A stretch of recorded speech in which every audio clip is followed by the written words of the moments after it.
जय श्री कृष्ण। दोस्तों, क्या आपने कभी सोचा है कि श्री कृष्ण ने राधा से विवाह क्यों नहीं किया? आखिर इस अमर प्रेम कथा के पीछे कौन सा दिव्य रहस्य छिपा हुआ है? प्रेम क्या है? सिर्फ एक एहसास या उससे कहीं ऊंचा कोई सत्य? जब यह प्रेम स्वयं भगवान श्री कृष्ण का हो, तब उसका स्वरूप कैसा होता है? आज हम आपको ले चलेंगे राधा कृष्ण के दिव्य प्रेम की उस अद्भुत यात्रा पर, जहां प्रेम आंसुओं में भी मुस्कुराता है और मुस्कान में भी वेदना छिपी होती है। यह कथा केवल एक प्रेम कहानी नहीं, बल्कि प्रेम से भी महान, विवाह से भी पवित्र एक दिव्य बंधन की कथा है। प्यारे भक्तों, आज हम श्री राधा और श्री कृष्ण की उस लीला का रहस्य सुनेंगे, जिसे जानकर आपका हृदय भक्ति से डूब जाएगा। लेकिन आपसे एक विनम्र प्रार्थना है, इस कथा को अधूरा ना छोड़ें और राधा कृष्ण के अलौकिक प्रेम के साक्षी बनकर इसे अंत तक अवश्य सुनिए। साथ ही कमेंट में जय श्री राधे कृष्ण अवश्य लिखें। तो आइए बिना किसी विलंब के आरंभ करते हैं इस दिव्य प्रेम रहस्य की कथा, जो गोलोक से प्रारंभ होकर वृंदावन तक चलती है। दोस्तों, क्या आप जानते हैं कि प्रेम क्या है? कहा जाता है प्रेम एक भावना है, एक अदृश्य एहसास है, परंतु जब यह प्रेम स्वयं भगवान का हो, तब इसका स्वरूप कैसा होता है? यह प्रश्न मन में गहराई से उतरता है। आज हम आप उस अमर कथा में प्रवेश करेंगे, जिसे सुनकर कभी आपके नेत्र नम हो जा उठेंगे, कभी हृदय खिल उठेगा और अंत में आप गहरी सांस लेकर सोच में डूब जाएंगे। यह कथा केवल प्रेम की ही नहीं, बल्कि प्रेम से भी महान, विवाह से भी पवित्र बंधन की है। यह कथा है राधा और श्री कृष्ण के। शास्त्रों में वर्णित है कि सृष्टि से पहले जब केवल पर ब्रह्म का ही अस्तित्व था, तब गोलोक धाम में राधा और श्री कृष्ण साथ निवास करते थे। वहीं श्री कृष्ण की एक और पत्नी विरजा भी थी। तीनों में अपार प्रेम और आदर और सम्मान था। एक दिन श्री कृष्ण विरजा के साथ गोलोक के मनमोहक उपवनों में भ्रमण कर रहे थे। तभी वहां राधा का आगमन हुआ। प्रियतम को किसी और के साथ देख राधा को हृदय जलन और क्रोध से भर गया। इसी क्षण श्री कृष्ण का परम मित्र श्री दामा वहां पहुंचा और राधा को समझाने लगा कि प्रेम में ईर्ष्या का कोई स्थान नहीं होता। परंतु राधा का क्रोध शांत ना हुआ और उन्होंने श्री दामा का अपमान कर दिया। यह देखकर दुखी होकर श्री दामा ने राधा को श्राप दिया कि उन्हें अपने प्रीतम से 100 वर्षों का विरह सहना पड़ेगा। वे दोनों पृथ्वी पर जन्म लेंगे और वहां उनका मिलन विवाह के रूप में नहीं हो सकेगा। यह श्राप सुनकर गोलोक में मौन छा गया। राधा के नेत्रों से अश्रुधारा बह निकली और श्री कृष्ण का हृदय भी व्याकुल हो उठा, परंतु श्राप को स्वीकार करना ही पड़ा। समय का चक्र घूमा और मथुरा में देवकी के गर्भ से श्री कृष्ण प्रकट हुए। वहीं बरसाना में वृषभानु और कीर्ति के घर राधा ने जन्म लिया। दो अलग स्थानों पर जन्म लेकर भी दोनों के हृदय में एक दूसरे की अधूरी तलाश रहती। जब कृष्ण को नंद यशोदा गोकुल लाए, तो उनके मन में अजीब सी व्याकुलता रहने लगी, जैसे कोई अपना बिछड़ गया हो। उसी प्रकार राधा भी यमुना किनारे जल भरते या गाय चराते समय मीठी बांसुरी की गूंज सुनती और विचलित हो जाती। होली का पर्व गोकुल और बरसाना के बीच होली खेलने की परंपरा थी। कृष्ण सखाओं संग बरसाना पहुंचे और राधा सखियों संग उपस्थित हुई। जैसे ही राधा पर कृष्ण की दृष्टि पड़ी, उस समय राधा के आंसू छलक उठे, मानो अनंत काल से बिछड़ा कोई अपना मिल गया हो। परंतु साथ ही उनके मन में श्री रामा के श्राप की पीड़ा भी जाग उठी। वृंदावन वह भूमि बनी जहाँ प्रेम अपने चरम रूप में प्रकट हुआ, जहाँ कृष्ण की बांसुरी की तान सुनकर न केवल गोपियां, बल्कि पशु पक्षी, वृक्ष लताएं, नदी और पर्वत भी मोहित हो जाते थे। रात्रि में चांदनी के नीचे यमुना का जल रजत सा चमकता और कृष्ण की बांसुरी की धुन पर राधा चुपके चुपके वृंदावन पहुंच जाती। वहां रास लीला होती, जहां आत्मा परमात्मा से मिलती है। जब राधा कृष्ण एक दूसरे की आंखों में देखते, तो लगता पूरा ब्रह्मांड वहीं समा गया है। जब वे हंसते तो पुष्प भी मुस्कुरा उठते और जब प्रेम से वार्तालाप करते तो मानो हवाएं भी थम जाती। परंतु प्रत्येक रास के अंत में राधा को लौटना पड़ता और विरह की वेदना और गहरी हो जाती। वृंदावन में सबको उनके प्रेम का ज्ञान हो चुका था। गोप गोपियां, नंद, यशोदा, वृषभानु, कीर्ति सभी अवगत थे। तभी एक दिन नंद बाबा ने गंभीर होकर कृष्ण से कहा, बेटा, अब तुम्हारी आयु विवाह योग्य हो चुकी है, हमें तुम्हारे लिए उचित कन्या देखनी चाहिए। यह सुनकर कृष्ण ने कहा, पिताजी, मेरे लिए राधा के अलावा कोई नहीं। परंतु यशोदा मैया ने समझाया, कन्हैया, राधा का विवाह पहले ही अयान से तय हो चुका है, यह संभव नहीं। इसी प्रकार बरसाना में भी वृषभानु ने राधा को समझाया, बेटी, समाज के नियम हैं, तुम्हें उनका पालन करना ही होगा। राधा के नेत्रों से आंसू बह निकले और उन्होंने कहा, पिताजी, कृष्ण मेरे प्राण हैं, वे मेरी आत्मा का हिस्सा है। परिस्थिति जब असहनीय हो गई तो नंद, यशोदा और वृषभानु, कीर्ति सब मिलकर श्री कृष्ण को महान ज्योतिषी ऋषि गर्ग के पास ले गए। ऋषि गर्ग ने अपनी दिव्य दृष्टि से सब कुछ देख लिया और गंभीर स्वर में कहा, यह कोई साधारण बालक नहीं, यह स्वयं नारायण का अवतार है। फिर ऋषि गर्ग ने राधा की ओर देखा और कहा, यह कोई साधारण बालिका नहीं, यह स्वयं लक्ष्मी का अवतार है। यह सुनकर सबके चेहरे पर आश्चर्य के भाव आ गए। ऋषि गर्ग ने आगे कहा, राधा और कृष्ण का प्रेम सांसारिक प्रेम नहीं, यह दिव्य और आध्यात्मिक प्रेम है। इनका मिलन विवाह के बंधन में नहीं बल्कि आत्मा के स्तर पर हुआ है। नंद बाबा ने आश्चर्य से पूछा, तो क्या यह दोनों विवाह नहीं कर सकते? ऋषि गर्ग ने सिर झुकाकर उत्तर दिया, नहीं, इन्हें गोलोक में हुए एक साप का फल भुगतना है। धरती पर इन्हें विरह झेलना होगा, परंतु यही विरह प्रेम की परम वास्तव को प्रकट करने के लिए लीला बनेगा। वृषभानु ने चिंतित होकर पूछा, तो इनका भविष्य क्या होगा?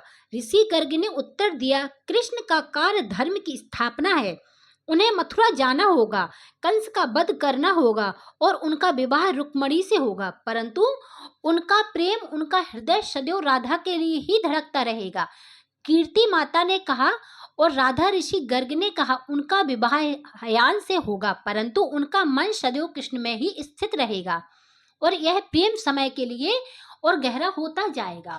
यही कारण था कि जब इंद्र का घमंड चूर करने के लिए श्री कृष्ण ने अपनी छोटी उंगली पर गोवर्धन पर्वत 7 दिन और 7 रात उठाए रखा, तब सभी ब्रजवासी उस पर्वत के नीचे सुरक्षित थे और राधा उन्हीं की ओर निहारती रहीं। उन्हें एहसास हुआ कि उनका प्रियतम कोई साधारण मानव नहीं बल्कि स्वयं भगवान है। राधा ने धीरे से कहा, कान्हा, अब मैं समझ गई हूँ, तुम्हारा कार्य बहुत बड़ा है, तुम्हें संसार की रक्षा करनी है। कृष्ण की आंखें भर आईं और उन्होंने कहा, राधे, मेरा सबसे बड़ा दुख यही है कि मैं तुमसे विवाह नहीं कर सकता, पर यह जान लो कि मैं तुम्हारे बिना अधूरा हूँ। राधा के बिना कृष्ण का कोई अस्तित्व नहीं। राधा मुस्कुराई और बोली, कान्हा, प्रेम केवल विवाह में नहीं बनता, हमारा प्रेम आत्मा का है, यह इससे कहीं महान है। परंतु वह दिन भी आ गया जिसका भय सबके मन में था। अक्रूर श्री कृष्ण को मथुरा ले जाने आए।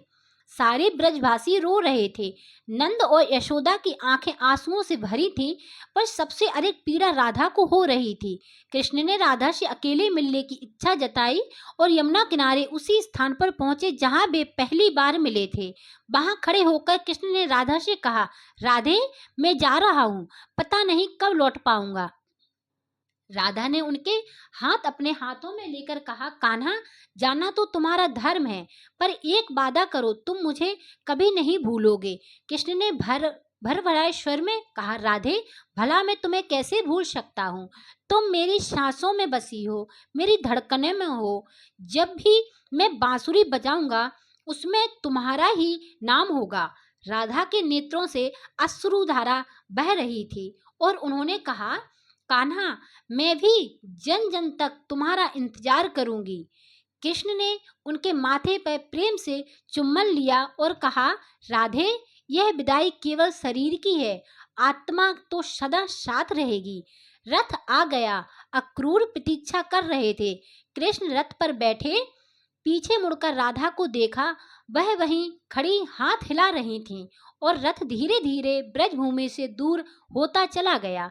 कृष्ण के नेत्र भीग गए क्योंकि वे जानते थे कि यह अंतिम विदाई है। मथुरा पहुंचकर कृष्ण ने कंस का वध किया, उग्रसेन को गद्दी पर बिठाया, परंतु उनका हृदय सदैव राधा की याद में डूबा रहता। रात में जब अकेले होते तो बांसुरी बजाते और मन ही मन पुकारते, राधे कहाँ हो तुम? क्या तुम भी मुझे याद करती हो? उधर बरसाना में राधा का विवाह अयान से हो चुका था, पर उनका मन कृष्ण में ही डूबा रहता। वे रात को आकाश की ओर देखकर कहती, कान्हा तुम कहाँ हो? क्या तुम भी मुझे याद करते हो? और आंसुओं में भीगती रहीं। इसी बीच कृष्ण के पास विदर्भ की राजकुमारी रुक्मणी का पत्र आया, जिसमें लिखा था, हे कृष्ण, मैंने आपकी वीरता और करुणा के बारे में सुना है। मैं आपसे विवाह करना चाहती हूँ, पर मेरे भाई ने मेरा विवाह शिशुपाल से तय कर दिया है। कृपया मुझे बचाइए। पत्र पढ़ते ही कृष्ण को राधा की याद आई और उन्होंने मन ही मन कहा, राधे अगर तुम होती तो क्या कहती? तभी उनके अंतःकरण में राधा की आवाज गूंजी, कान्हा तुम्हारा धर्म है असहाय की रक्षा करना। रुक्मणी भी मेरी तरह प्रेम चाहती है, उसकी सहायता करो। कृष्ण ने रुक्मणी का हरण किया और उससे विवाह किया, परंतु विवाह के क्षणों में भी उनका मन राधा की यादों में डूबा रहा। रुक्मणी समझदार थी, उन्होंने कृष्ण के हृदय में राधा के लिए प्रेम को महसूस किया और एक दिन बोली, स्वामी मैं जानती हूँ कि आपका हृदय किसी और के लिए धड़कता है। मैं आपके प्रेम की प्रतिस्पर्धा नहीं करना चाहती। कृष्ण की आंखों से आंसू बह निकले और उन्होंने कहा, रुक्मणी तुम महान हो। हाँ, मेरा हृदय राधा के लिए ही धड़कता है, पर तुम मेरे लिए सम्मान और स्नेह की पात्र हो। कालक्रम में काल्यावान के आक्रमण के कारण कृष्ण को मथुरा छोड़कर द्वारका जाना पड़ा, परंतु जहाँ भी वे रहे उनका हृदय सदैव राधा के साथ ही बंधा रहा। द्वारका किया, परंतु विवाह के क्षणों में भी उनका मन राधा की यादों में डूबा रहा। द्वारका पहुंचकर कृष्ण ने एक भव्य नगर बसाया। अनेक रानियां उनकी पत्नियां बनी। सत्यभामा, जामवंती और अन्य राजकुमारियां उनके जीवन में आईं, परंतु महलों की वैभवशाली दीवारें, अनगिनत सेवकों और असीम संपदा के बीच भी कृष्ण का हृदय सदैव राधा की स्मृतियों में ही डूबा रहता था। रात्रि के निस्तब्ध क्षणों में जब सो जाते, तब वे समुद्र तट पर जाकर बांसुरी बजाते और भाव विभोर होकर कहते, राधे यहाँ सब कुछ है, धन वैभव रानियां, लेकिन तुम्हारे बिना यह सब शून्य है। तुम्हारे बिना मैं अधूरा हूँ। द्वारका की रानियां कृष्ण के इस वेदना को समझती थीं। वे जानती थीं कि कृष्ण का सच्चा और साक्षात प्रेम केवल राधा से है, इसलिए कभी उन्होंने इसकी शिकायत नहीं की। समय बीता और सब कुरुक्षेत्र के रण क्षेत्र में अर्जुन से शस्त्र रख दिए और युद्ध में विमुख होना चाहा। तब कृष्ण ने उसे धर्म का उपदेश देने का निश्चय किया। उस समय भी उनके मन में राधा की स्मृति थी। राधे तुमने ही कहा था कि मेरा कार्य धर्म की स्थापना है, और आज वही क्षण उपस्थित है। तब में उन्होंने गीता के रूप में सत्य का अमृत दिया। हे अर्जुन, कर्म करना तेरा अधिकार है, फल की चिंता मत कर। यही उनके अपने जीवन का भी सिद्धांत था। उन्होंने अपना कर्तव्य निभाया, भले ही उसके लिए उन्हें राधा से दूर रहना पड़ा। युद्ध के बीच एक रात जब वे एकांत में बैठे थे तो लगा मानो राधा स्वयं आकर उनके पास बैठ गई हूँ। कान्हा, तुम्हारा यह कार्य धर्म के लिए है, मैं सदा तुम्हारे साथ हूँ। कृष्ण की आंखों से आंसुओं की धारा बह निकली और वे पुकार उठे, राधे क्या तुम सच में आई हो या यह मेरा भ्रम है? तब मधुर स्वर गूंजा, कान्हा प्रेम कभी भ्रम नहीं होता, मैं तुम्हारे दिल में हूँ, तुम्हारी हर सांस में हूँ। युद्ध समाप्त हुआ, पर एक दिन श्री कृष्ण का हृदय अत्यंत व्याकुल हुआ और उन्होंने निश्चय किया कि वे एक बार फिर वृंदावन जाकर राधा से मिले। गुप्त रूप से वे द्वारका से निकले और जब ब्रजभूमि पहुंचे तो सब कुछ बदला हुआ था। गली, यमुना किनारा, घर द्वार सब बूढ़ा और जर्जर हो चुका था। उन्होंने एक वृद्ध गोपी से पूछा, माता राधा कहाँ है? वृद्ध गोपी ने पहचान लिया और अश्रुपूर्ण नेत्रों से कहा, कन्हैया, राधा अब इस लोक में नहीं है। वह तुम्हारा इंतजार करते करते यमुना किनारे प्राण त्याग चुकी है। उसके अंतिम शब्द थे, कान्हा मैं आ रही हूँ। यह सुनकर कृष्ण का हृदय चीर गया। वे यमुना के उसी किनारे बैठ गए जहाँ राधा ने प्राण त्यागे थे और रात भर अश्रुधारा बहाते रहे। आधी रात को अचानक एक दिव्य प्रकाश फैला और एक मधुर स्वर गूंजा, कृष्ण ने नेत्र उठाए तो देखा राधा उनके सम्मुख खड़ी थी, किंतु यह राधा दिव्य आभा से ओतप्रोत अलौकिक स्वरूप में थी। कृष्ण की आवाज भर आई, राधे सचमुच तुम हो? राधा ने मुस्कुराकर कहा, हाँ कान्हा, मैं ही हूँ। मैं तुम्हारा इंतजार कर रही थी, पर शरीर नश्वर था, उसे त्याग कर मैं अपने मूल स्वरूप में लौट आई हूँ।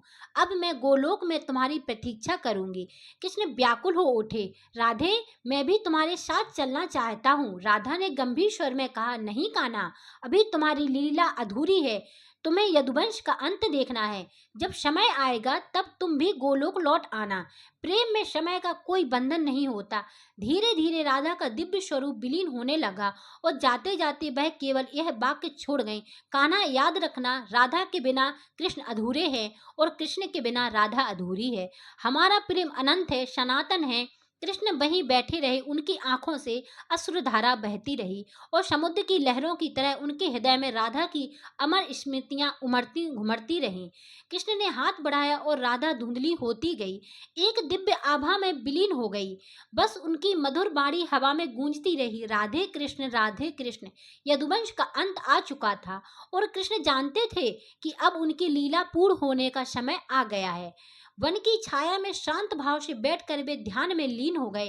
राधे, अब मैं आ रहा हूँ, इंतजार खत्म। तभी व्याध जरासंध के तीर ने उनके पैर को भेद दिया। कृष्ण मुस्कुराए और बोले, कोई बात नहीं, लीला पूर्ण करने में सहायता की है। जैसे ही उन्होंने शरीर त्यागा, आकाश से दिव्य संगीत गूंज उठा, फूलों की वर्षा होने लगी और कृष्ण की आत्मा सीधे गोलोक पहुंची, जहां राधा उनका प्रतीक्षा करती हुई खड़ी थी। अनंत युगों का विरह समाप्त हुआ और दोनों एक दूसरे के आलिंगन में विलीन हो गए। अब आप सोच रहे होंगे कि श्री कृष्ण ने राधा से विवाह क्यों नहीं किया। इसका उत्तर बहुत गहरा है। पहला कारण था श्री दामा का श्राप, जिसने तय कर दिया था कि धरती पर उनका विवाह संभव नहीं होगा। दूसरा कारण था समाज की मर्यादा। राधा का पहले ही विवाह निश्चित था और कृष्ण उन मर्यादाओं को तोड़ नहीं सकते थे। तीसरा और सबसे बड़ा कारण था कृष्ण का दैवी उद्देश्य, अधर्म का नाश और धर्म की स्थापना। इसके लिए उन्होंने राजनीतिक विवाह करने पड़े, परंतु सबसे सच्चा कारण था कि राधा कृष्ण का प्रेम विवाह से भी ऊंचा था। विवाह शरीर का मिलन है, लेकिन राधा और कृष्ण का प्रेम आत्मा का मिलन था, शुद्ध, निष्कलंक, अनंत। यह कथा हमें सिखाती है कि सच्चा प्रेम स्वार्थ रहित होता है, प्रेम में त्याग होता है। राधा ने कभी विवाह की मांग नहीं की, बल्कि कृष्ण के धर्म कार्य का साथ दिया। कृष्ण ने भी अपने सुख को त्याग कर संसार के कल्याण के लिए धर्म का मार्ग चुना। राधा का धैर्य और कृष्ण का समर्पण दोनों मिलकर प्रेम को एक दिव्य रूप देते हैं। यही कारण है कि आज भी जब हम उनका नाम लेते हैं तो राधा पहले आती हैं, राधे कृष्ण। यह केवल नाम नहीं, बल्कि एक संदेश है कि प्रेम में सम्मान और त्याग सर्वोपरि होता है। प्यारे भक्तों, राधा कृष्ण की यह दिव्य कथा हमें याद दिलाती है कि प्रेम केवल सांसारिक नहीं, बल्कि आत्मा का मिलन है। ऐसा प्रेम अमर होता है, मृत्यु के बाद भी जीवित रहता है। प्रेम से बोलिए राधे कृष्ण। हमें आशा है कि यह कथा आपके जीवन में भक्ति और सकारात्मकता का प्रकाश लेकर आई होगी। ऐसे ही और भी रोचक और आध्यात्मिक वीडियो के लिए चैनल को सब्सक्राइब कर लें। कृपया इस दिव्य कथा को लाइक करें, अपने दोस्तों के साथ शेयर करें। Thanks for watching. जय श्री कृष्ण। राधे राधे।